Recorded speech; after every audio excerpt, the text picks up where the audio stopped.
Hello everyone, welcome you back on the topic Human Genome Project and DNA Fingerprinting. So starting with the Human Genome Project.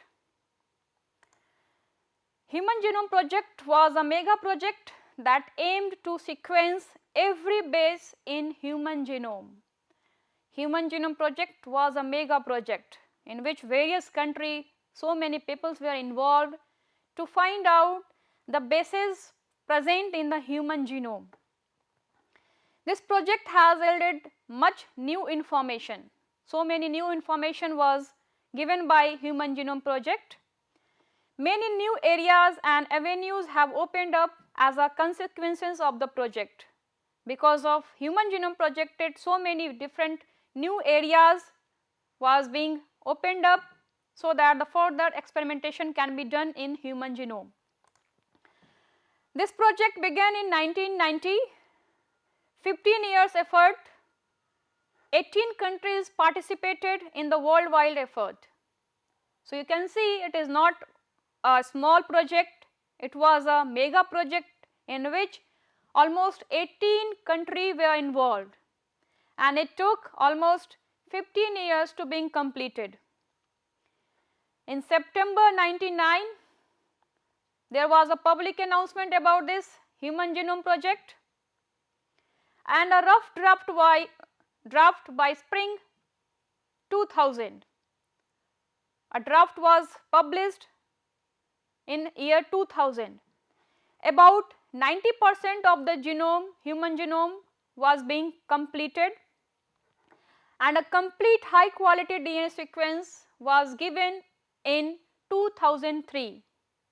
So it was started in 1990 and was completed by 2003.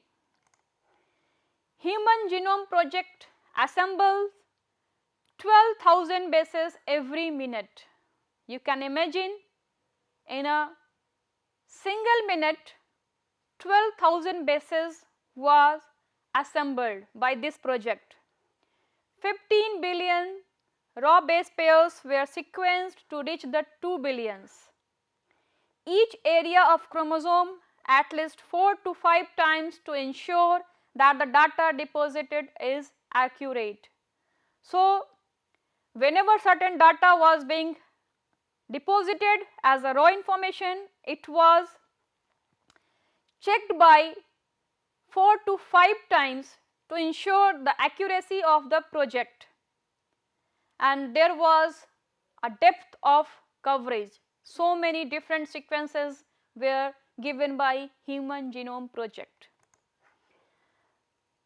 Goals of Human Genome Project. First was to identify all the approximately 20,000 to 25,000 genes in human DNA. Earlier, before Human Genome Project, it was expected that more than 35,000 genes are there in human being, but HGP concluded that approximately in human being there are 20,000 to 25,000 genes present in human DNA. Determine the sequences of 3 billion chemical base pair that make up human DNA. So according to HGP, in human beings there is approximately 3 billion base pairs. Those information can be stored as databases in computer. Whatever databases, whatever information was gathered in Human Genome Project, that was stored as database in the computer for future experimentation. Human Genome Project improve tools for data analysis. Whatever data was gathered, that can be analyzed on various parameters so that they can be utilized. Transfer related technologies to other sectors such as industries. Whatever information was gathered, that can be given to another industry for their experimentation. And it also addresses the ethical, legal and social issues that may arise from the project. There are so many ethical, legal and social issues that was answered by Human Genome Project. Here are some salient features of Human Genome Project. The human genome contains 3164.7 million nucleotide bases. The average gene consists of 3000 bases, but sizes vary greatly, with the largest known human gene being dystrophin at 2.4 million bases. This information was given by Human Genome Project. The total number of genes is estimated at 30,000, much lower than previous estimated of 80,000 to 1,40,000 genes. Almost all nucleotide bases are exactly the same in all living organisms. So, 99.9% base sequences are similar in all the living organisms in case of human being. So, we all human beings are 99.9% genetically similar. The functions are unknown for over 50% of discovered genes. Even though the genes were discovered, but the HGP given the answers of those unknown genes by giving their functions. Less than 2% of genome codes for protein. So, HGP states that less than 2% of whole genome of human being codes for the protein. That means less than 2% of human genome is functional. More than 98% is non-functional. Repeated sequences make up very large portion of the human genome. A human genome have very large number of repeating sequences. Repeated sequences are stretches of DNA sequences that are repeated many times, sometimes 100 to 1000 times. They are thought to have no direct coding function, but they shed light on chromosome structure, dynamics and evolution. So, there are so many repeated sequences present in DNA that can be repeated many times, and that may be 100 to 1000 times. But these repeated sequences do not have any function to synthesize the protein, but they have certain function related to chromosome structure, its dynamic and evolution. Chromosome 1 has most gene. If we go for karyotyping, as we know, karyotyping is arrangement of chromosome according to their length. So, the first chromosome has the most genes, the number of genes is much more in the first number of chromosome. They have 2968 genes in their chromosome, and Y chromosome has the fewest. Only 231 genes are there in Y chromosome. Scientists have identified about 1.4 million locations where single base DNA differences, SNP, single nucleotide polymorphism, occurs in humans. So, with the help of this HGP, scientists identified that about 1.4 million location have SNP, which makes us very much specific when we talk about DNA fingerprinting. This information promises revolutionize the process of finding chromosomal location for disease associated sequences and tracing human history. So, this information was very much important to find out any type of genetic disorder which leads to the disease in any human being. Benefits of HGP research. If we talk about benefits, the first area is medical benefits. In case of medical, there is improved diagnosis of disease. Disease diagnosis has been improved with the help of information given by the HGP. Earlier detection of predisposition of disease. With the help of this HGP, the earlier damage, mutation or reason of disease can be detected. Rational drug design, and the drug can be designed according to the disease. Gene therapy and control system for drug. Gene therapy is correcting the wrong nucleotide or mutation either by replacing the gene or by silencing the gene. Pharmacogenomics, personal drugs. Various type of drugs, pharmaceuticals has been designed for various disease, and organ replacement. The information given by HGP also helps in organ transplantation. Another area of HGP research is microbial genome research. New energy sources as biofuels, the microbial cells can be used to get biofuels. Environmental monitoring to detect pollutants. Pollutants can be detected using the information given by HGP. Protection from biological and chemical warfare. Safe, efficient toxic waste cleanup. As we know today we are facing the problems of pollution with the various toxic chemicals that can be cleaned up by using the microbial genome which was given by HGP.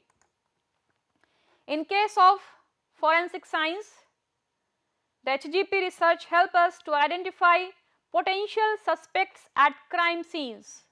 The criminals can easily be identified, which it will help us to identify the criminals.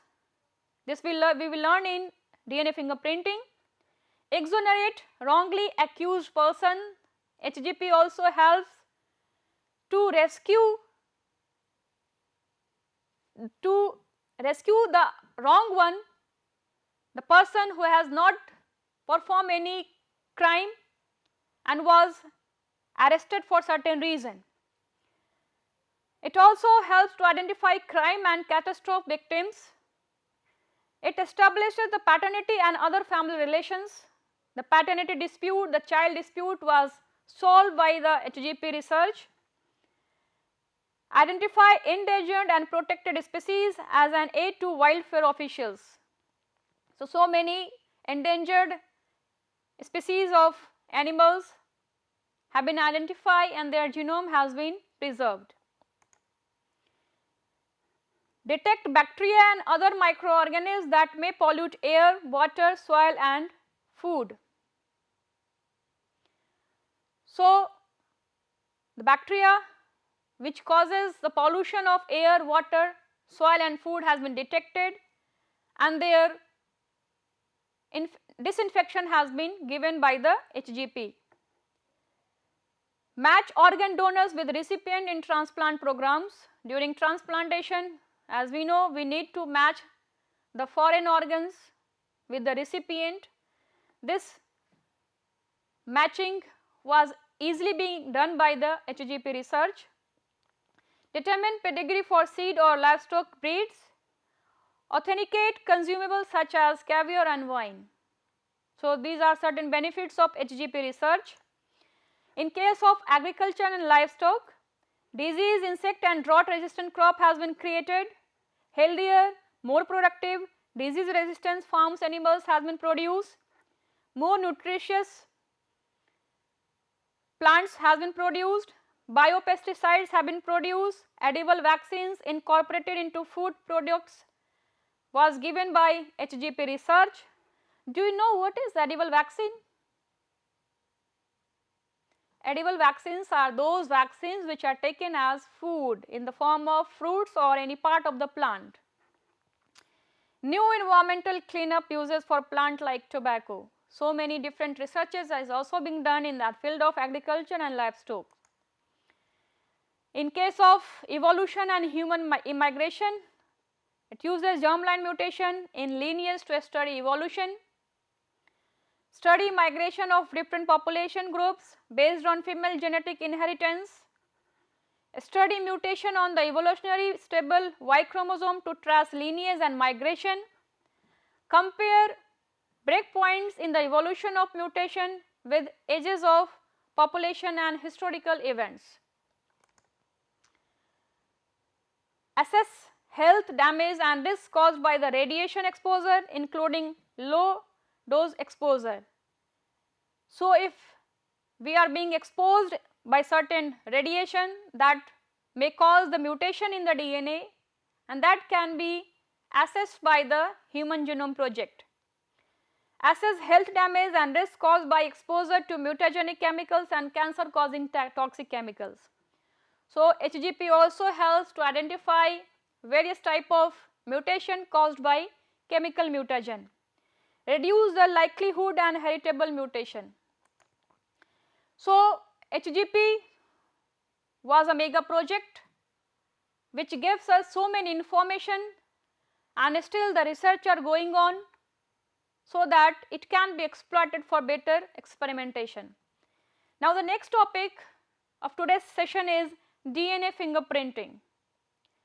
Earlier, before the coming of the biotechnology in the society, the fingerprinting was being used to identify the criminals.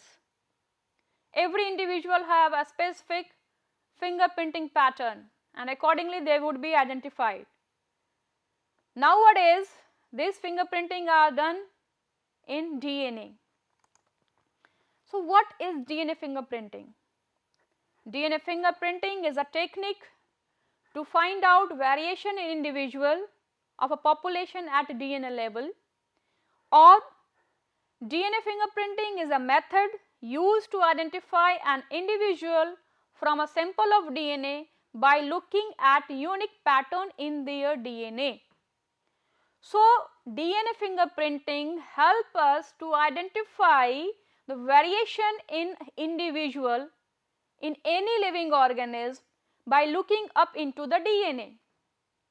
As we know, we all are 99.9% genetically similar.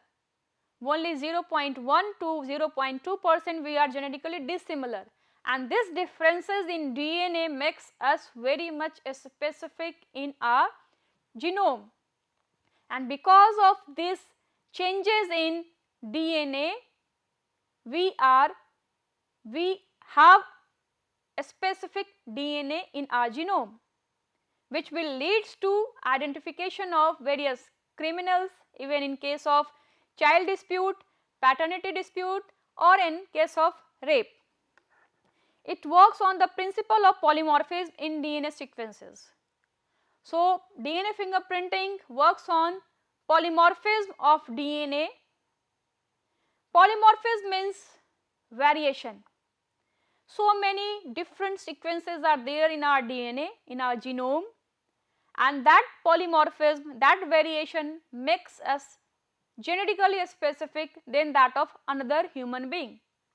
Although we are 99.9% genetically similar, but because of this polymorphism in that 0.1 to 0.2% of DNA makes us genetically specific, and because of that we will be identify easily with the help of DNA fingerprinting. Here are some backgrounds of DNA fingerprinting. Almost every cell in our body contains our DNA. As we know, we are made up of cells, and every cells contain the DNA. On average, about 99.9% of DNA between two humans is same. So, if we talk about similarity in human beings, you can see you and me is not very much similar. We have different patterns, we have different phenotype. But if we talk about at gene level, we are 99.9% genetically similar. The remaining percentage is what makes us unique. Remaining percent means 0.1% of DNA is dissimilar in between you and me, and that differences makes us very much specific.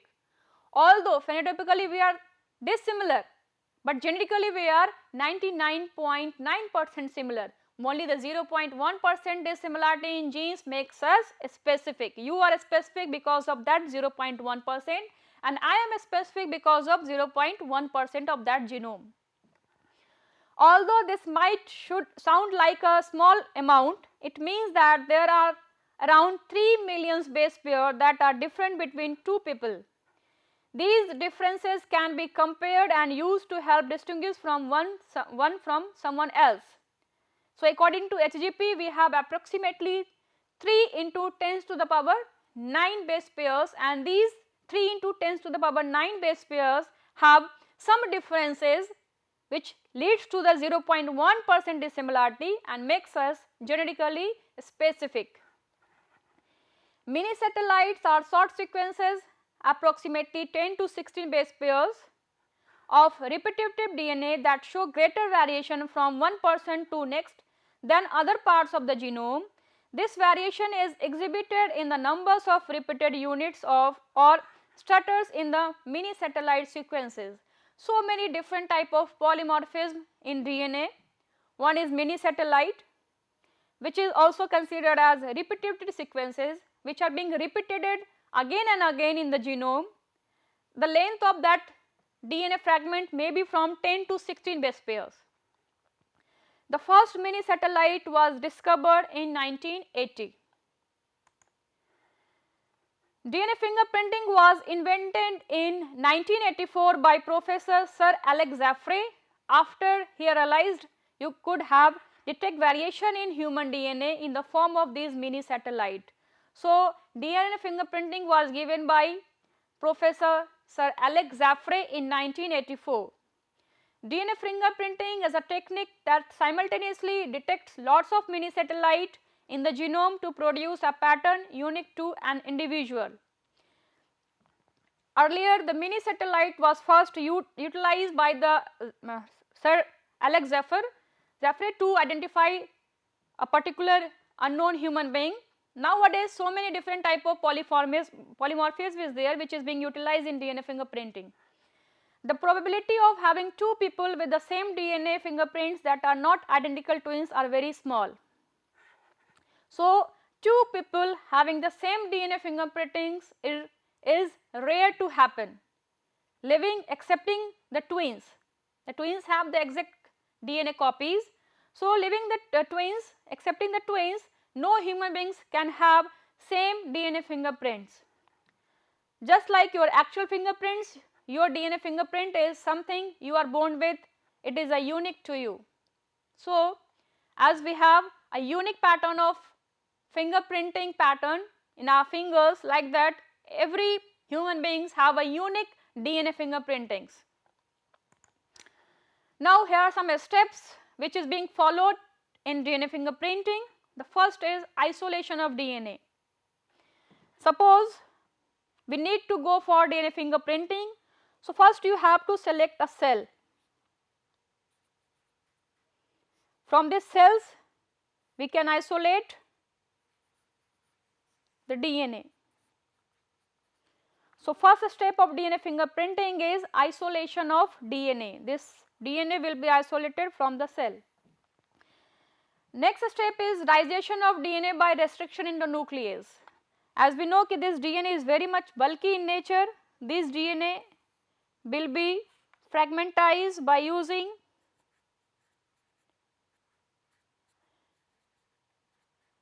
restriction endonuclease enzyme. Restriction endonuclease enzyme is an enzyme which cleaves the DNA, and it is also known as molecular scissor. Why molecular scissor? Scissor means cutter. So, it cut the DNA, that is why it is considered as molecular scissor. When this DNA is mixed with restriction endonuclease, it will fragmentize this DNA in different fragments of different length, like this. The next step after the cleavage by restriction endonuclease is separation of DNA fragments by electrophoresis. Now, all these fragments, these are fragments of DNA. Now, these fragments of DNA will be separated on gel electrophoresis. when these fragments are transferred on a gel electrophoretic apparatus, these fragments will be separated according to their length. Do you know why DNA can move under the influence of electricity? To travel under the influence of electricity, a chemical compound must contain certain charges, and DNA also contain that charge. Overall, there is negative charge on the DNA because of phosphate group. So, because of that negative charge, this DNA can move under the influence of electricity, and when it undergo gel electrophoretic apparatus, all these fragments will be separated out. After that, gel electrophoretic apparatus is like this. Here we have a gel tank. This is gel tank. The gel may be of agarose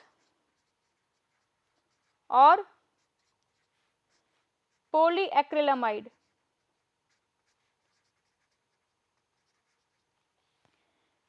Here we have electricity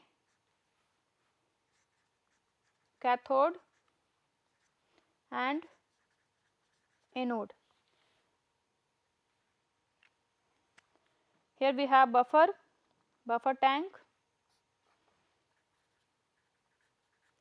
Now these fragments of DNA is loaded on this gel and the electricity is being passed on. Because of that electricity, these fragments will move inside the gel. A nylon membrane is put over this gel so that the DNA can go and stick into the nylon or nitrocellulose membrane. After that, after the separation by gel electrophoresis, the nylon sheet is being taken out, and then these nylon sheet or nitrocellulose membrane, there is probe hybridization.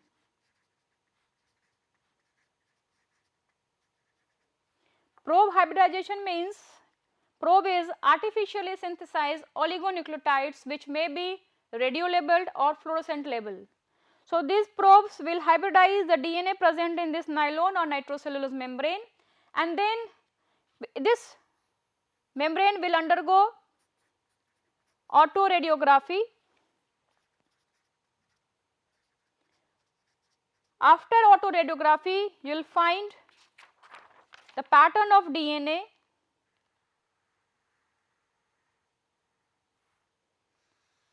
on the membrane.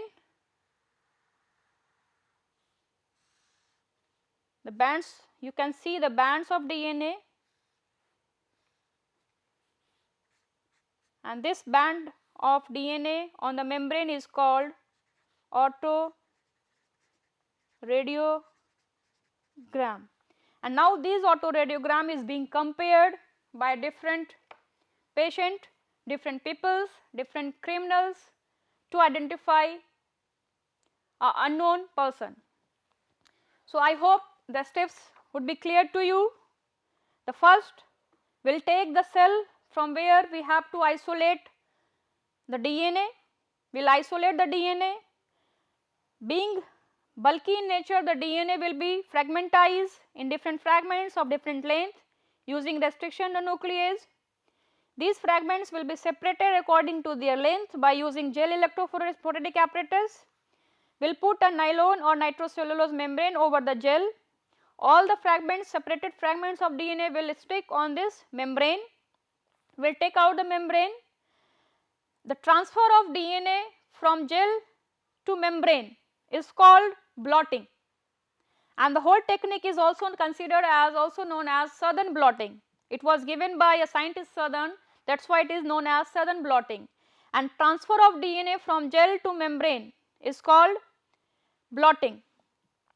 Now this nylon or nitrocellulose membrane having the DNA, this DNA will be hybridized with the probe. Probe is artificially synthesized oligonucleotide. Now, wherever the probe will be hybridized in the DNA, the other probes which have not hybridized will be removed off by the washing, and after that the nylon will undergo autoradiography. After autography, we will find the pattern of DNA on the membrane, and this pattern of DNA is called autoradiogram, which is being matched by the different peoples.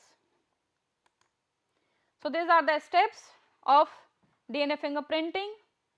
You can take the blood sample as a cell, you will isolate the DNA from the blood cells, you will fragmentize the DNA using the restriction nuclease, you will transfer the DNA fragments and separate out all DNA fragments on the gel electrophoretic apparatus. You will put a nylon or nitrocellulose membrane over the gel so that the DNA can stick on the membrane. We will take out the membrane, we will go for the probe hybridization. After probe hybridization, the nylon will be undergo autoradiography by using the X-ray, and finally you will get this pattern of DNA on the membrane, and this pattern of DNA is being matched by different people, different persons. DNA source, from where we can isolate the DNA. What are the different sources of DNA? The sources of the DNA may be blood, maybe semen, maybe vaginal fluid, maybe hair roots, skin, skeletal or remains or somewhere else. So, these are certain sources of DNA from where we can isolate the DNA for DNA fingerprinting. Molecular markers, very important aspects of DNA fingerprinting. As we know, we are 99.9% similar, only 0.1% we are genetically dissimilar, and these 0.1% DNA have molecular markers which makes us specific. Molecular markers are of different types.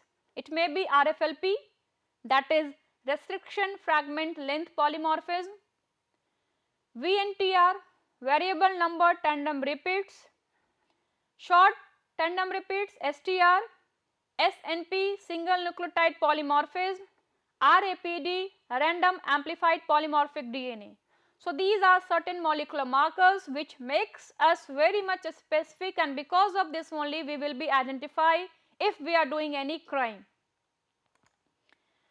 Here are some applications of DNA fingerprinting. The first application is in forensic science. The second application is paternity. If any dispute is there related to any child or any parent, that dispute can easily be solved using the DNA fingerprinting. Genetic biodiversity,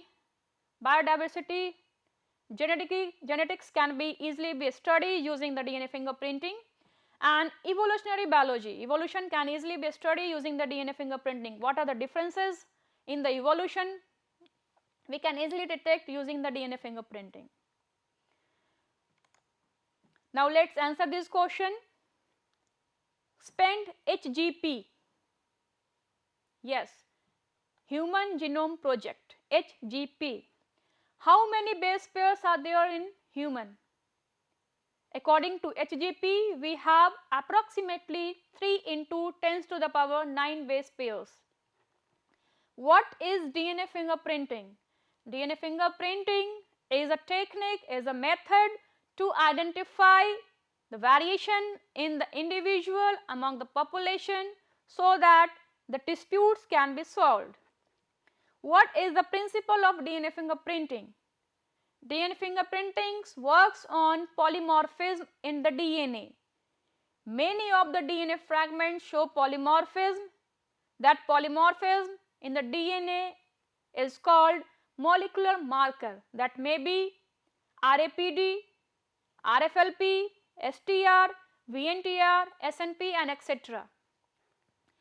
Mention some sources from where DNA can be isolated from DNA fingerprinting.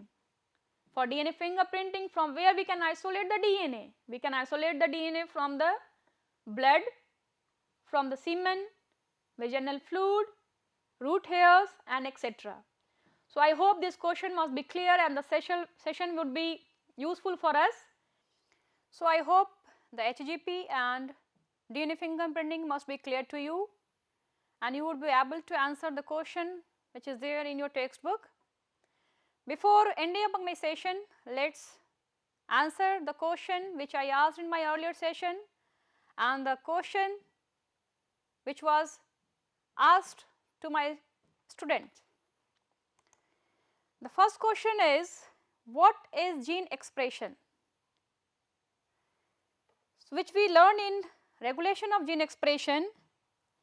Gene expression means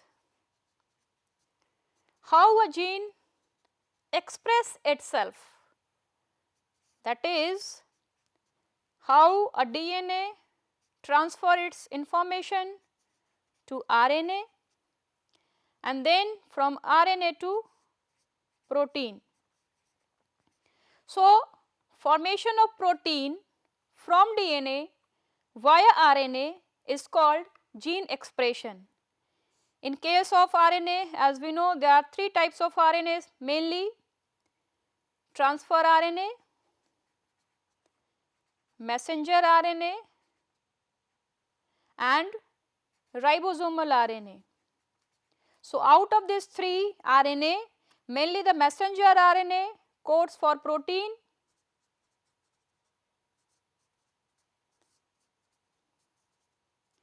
but ribosomal RNA and transfer RNA indirectly help in protein synthesis. So, how a gene, the gene that is functional part of the DNA which will synthesize the protein. So, how a DNA synthesize protein through RNA is called gene expression. The transfer of genetic information from DNA to RNA is called transcription and transfer of information from RNA to protein is called translation. So, we can conclude over here, gene expression is transcription plus translation. So, transcription along with translation is called gene expression, formation of protein through DNA via RNA. Next question is, what do you mean by operon? If we talk about prokaryotic cell have operon system to control their gene expression. Controlling of gene expression means whenever any protein or enzymes are required by the cell, in that condition the gene should express itself to synthesize the protein, and whenever we do not need any type of protein or enzymes, the gene should not express itself, it should be in switch off condition. So, in case of prokaryotes, there are group of genes which work together to control the expression of gene. That group of genes which control the expression of gene is called operon.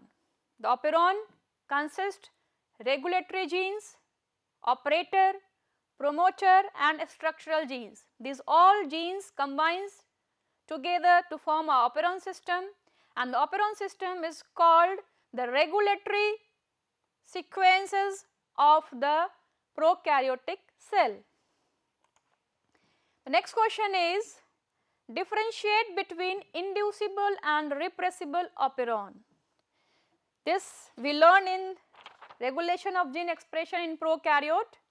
In case of prokaryotes, can you differentiate the prokaryotes from eukaryotes?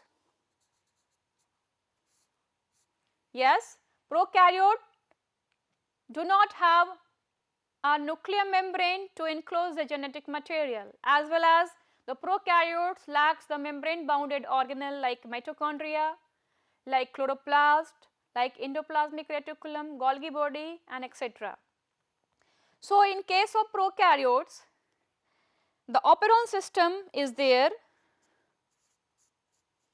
and this operon system help the prokaryotic cell, especially the bacteria, to control the expression of gene, and these operon is of two type in case of bacteria. One is inducible and another is repressible.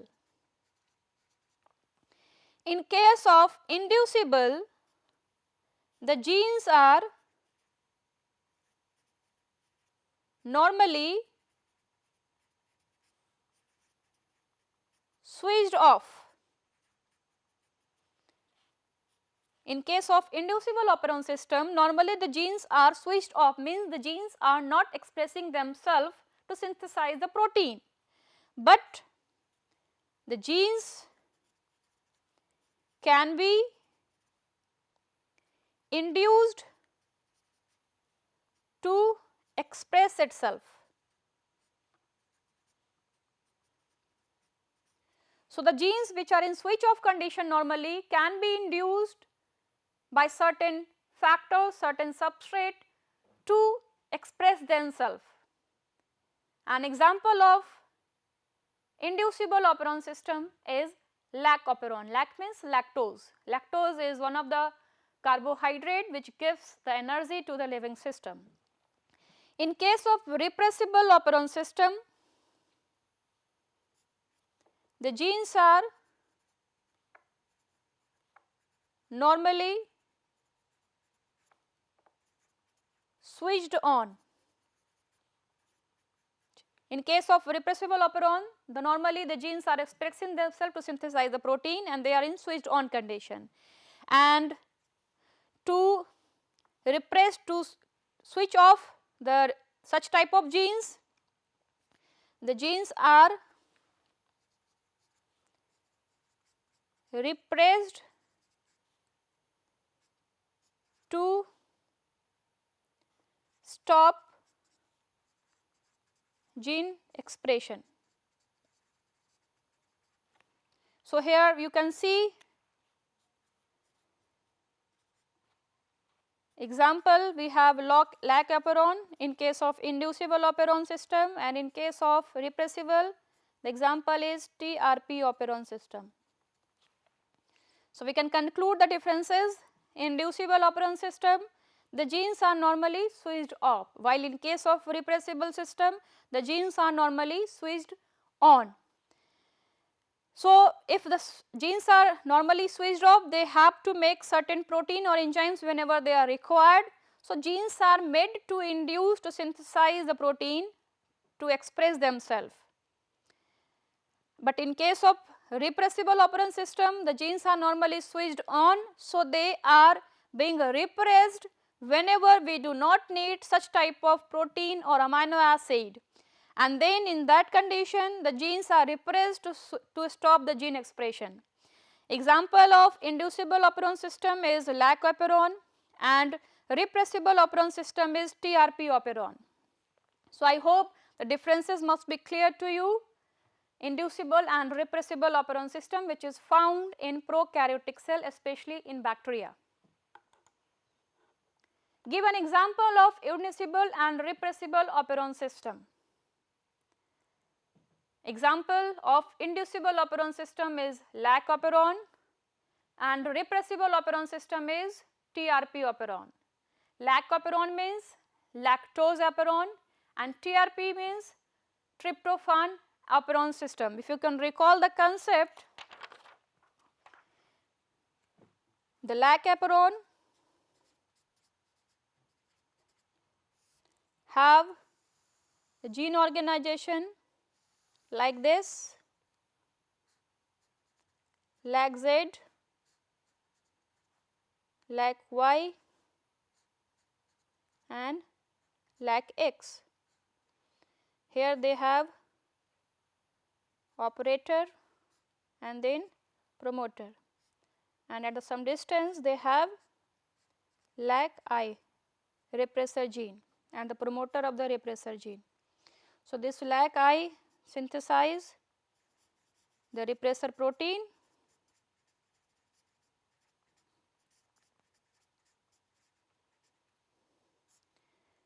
normally.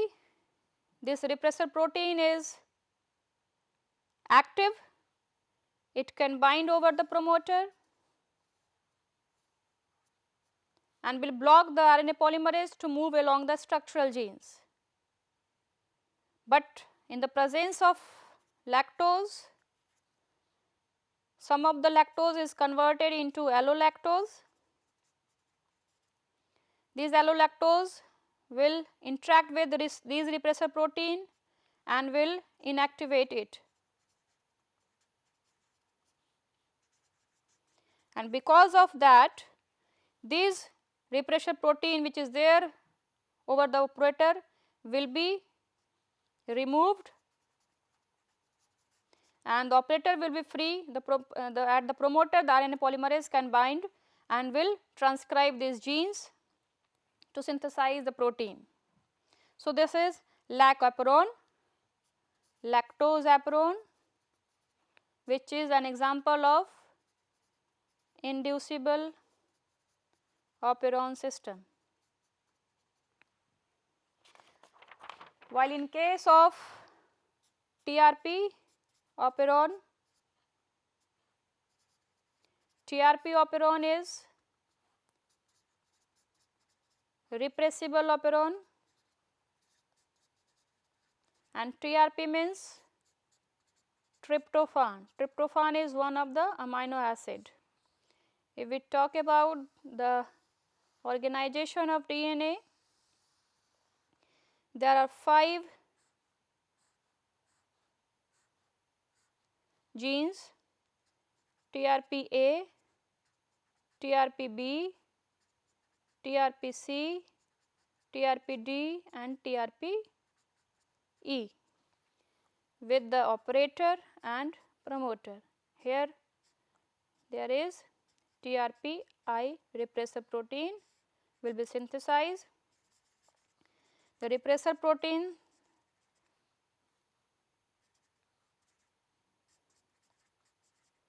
is normally inactive. It cannot bind over the operator and the transcription translation would be there.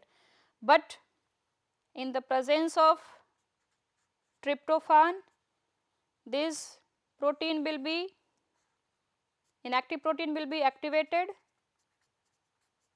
and it will be bind over the operator, blocks the operator, blocks the RNA polymerase to move among the structural genes, no transcription translation would be there and the gene expression can be switched off. So, this is an example of Trp operon system, that is repressible operon system. The next question is, what is monocistronic and polycistronic DNA?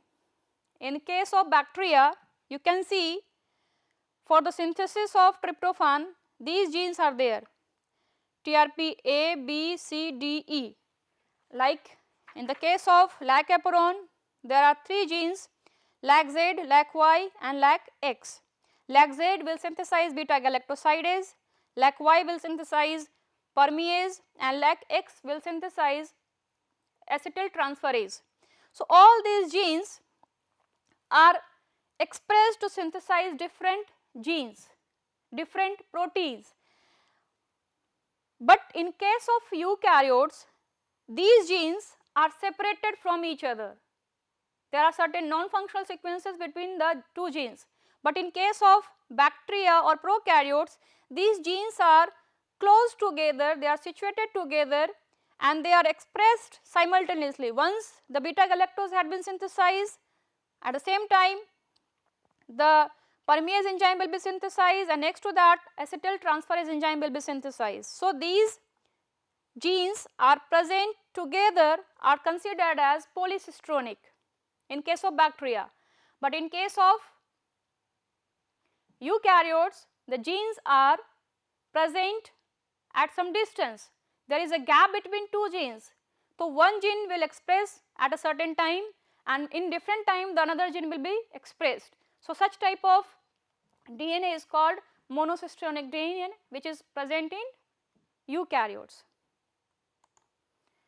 Next question which was asked by my students,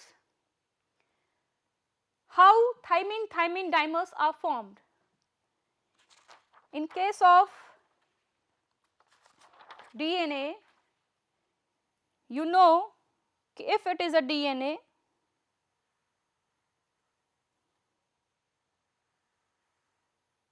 here it is a nucleotide, nucleotide, nucleotide, nucleotide, nucleotide, nucleotide. Here also in the next strand, these are the nucleotides, and there it is a hydrogen bond in between the two strands.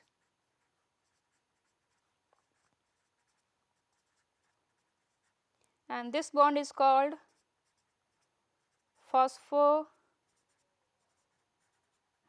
bond.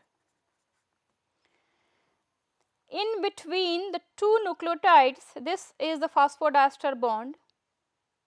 Phosphodiester bond is being created between the sugar